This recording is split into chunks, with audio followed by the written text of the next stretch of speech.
जय जय शङ्कर हर हर शङ्कर जय जय शङ्कर हर हर शङ्कर जय जय शङ्कर हर हर शङ्कर जय जय शङ्कर.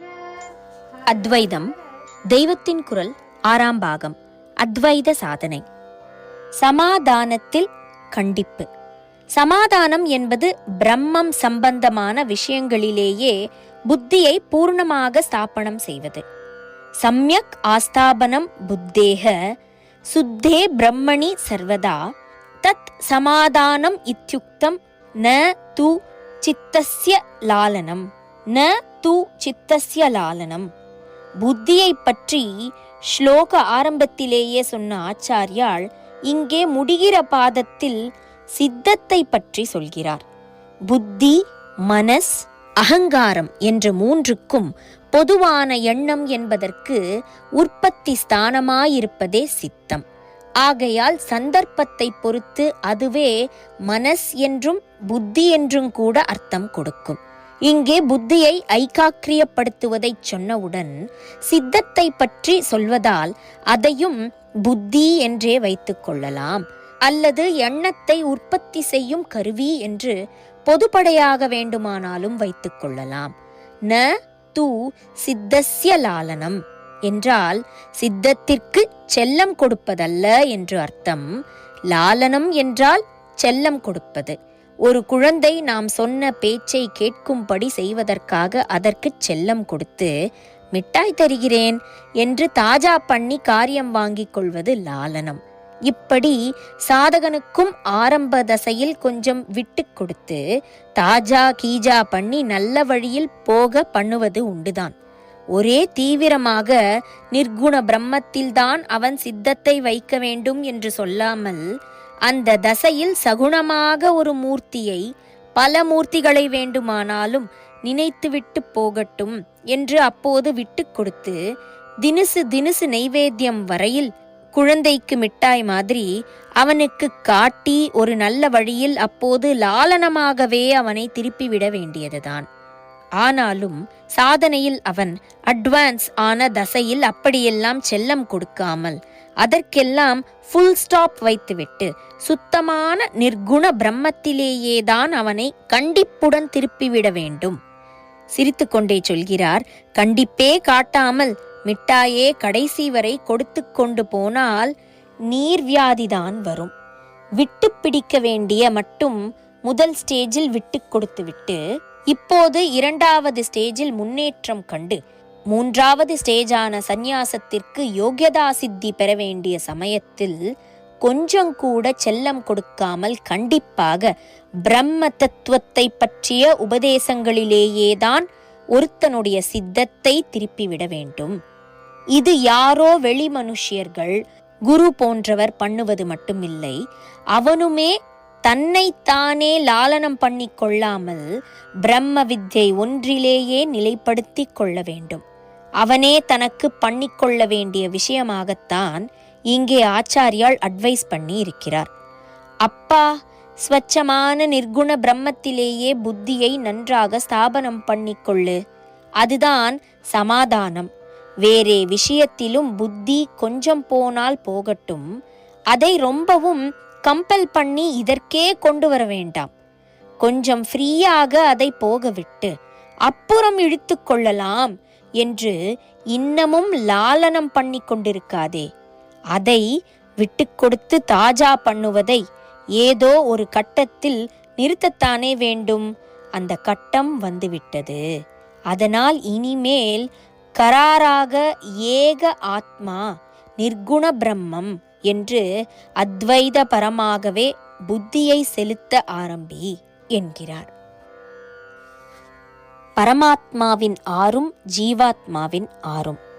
சமம் தமம் உபரதி திதிக்ஷை ஸ்ரத்தை சமாதானம் என்றிப்படி 6. இந்த 6 ஆத்மீக சம்பத்தையும் ஷட்க சம்பத்தி என்று வைத்திருக்கிறார். நல்ல ஜீவனானவன் சமாதி ஷட்க சம்பன்னனாக இருக்க வேண்டும். ஷட்கர்ம நிரதன் என்று 6 தொழிலை கிரகஸ்தனுக்கு சாஸ்திரம் வைத்த மாதிரியே இந்த ஷட்குணங்களை ஆச்சாரியால் சந்நியாசாசிரமத்திற்கு ஏறி ஆத்ம விசாரம் பண்ண இருப்பவனுக்கு வைத்திருக்கிறார். குறிப்பு: வேதம் ஓதுதல், ஓதுவித்தல், வேள்வி செய்தல், செய்வித்தல், தானம் கொடுத்தல், வாங்கல் ஆகியன 6 தொழில்கள். ஆனால் நான் முதலிலேயே சொன்னார் போலவே இதிலெல்லாம் முடிந்த மட்டும் கொஞ்சம் கொஞ்சமாவது கிரகஸ்தாசிரமிகளும் அபியாசம் பண்ணி அடைந்தால்தான் வாழ்க்கையில் சாந்தி சௌக்கியங்கள் இருக்கும். என்றைக்காவது ஒரு நாளாவது ஆத்ம விசாரத்தில் பிரவேசிப்பதற்கான யோக்கியதை ஏற்படும். பகவான் பகவான் என்று சுவாமியை சொல்கிறோமே, அவனுக்கு அப்படி பேர் இருப்பதற்கு காரணம் அவனிடமும் 6 வஸ்துக்கள் இருப்பதுதான். 6 பகங்கள் அவனிடம் இருப்பதால் அவன் பகவான் என்று விஷ்ணு புராணத்தில் சொல்லியிருக்கிறது. பகம் என்றாலும் சம்பத்து தான். குண சம்பத்து, சக்தி சம்பத்து.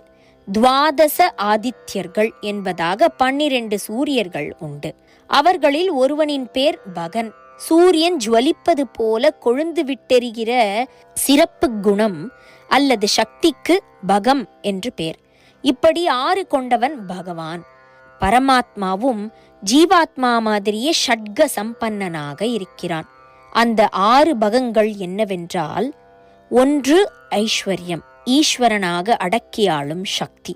அப்புறம் 2 தர்மம், இயற்கையில் இத்தனை ஆர்டரை ஏற்படுத்தி மனுஷ்ய வாழ்விலும் எல்லா விதத்திலும் ஆர்டர் இருக்கும்படியாக சாஸ்திரங்களை கொடுத்திருக்கிறானே, அதுதான் தர்மம். அதாவது ஒழுங்குப்பாட்டின் உருவமாயிருப்பவன் பரமாத்மா. 3வது பகம் யசஸ், அதாவது கீர்த்தி. அவனுடைய கீர்த்தியைத்தான் எத்தனை சங்கீர்த்தனம் பண்ணுகிறோம். வேத ரிஷிகளில் இருந்து ஆரம்பித்து இன்று வரை எத்தனை 1000 பேர் அவன் புகழ் பாடியும் அதற்கு முடிவு ஏற்படவில்லையே. அப்பேற்பட்ட கீர்த்தியை ஒரு பகமாக பெற்றவன் பகவான்.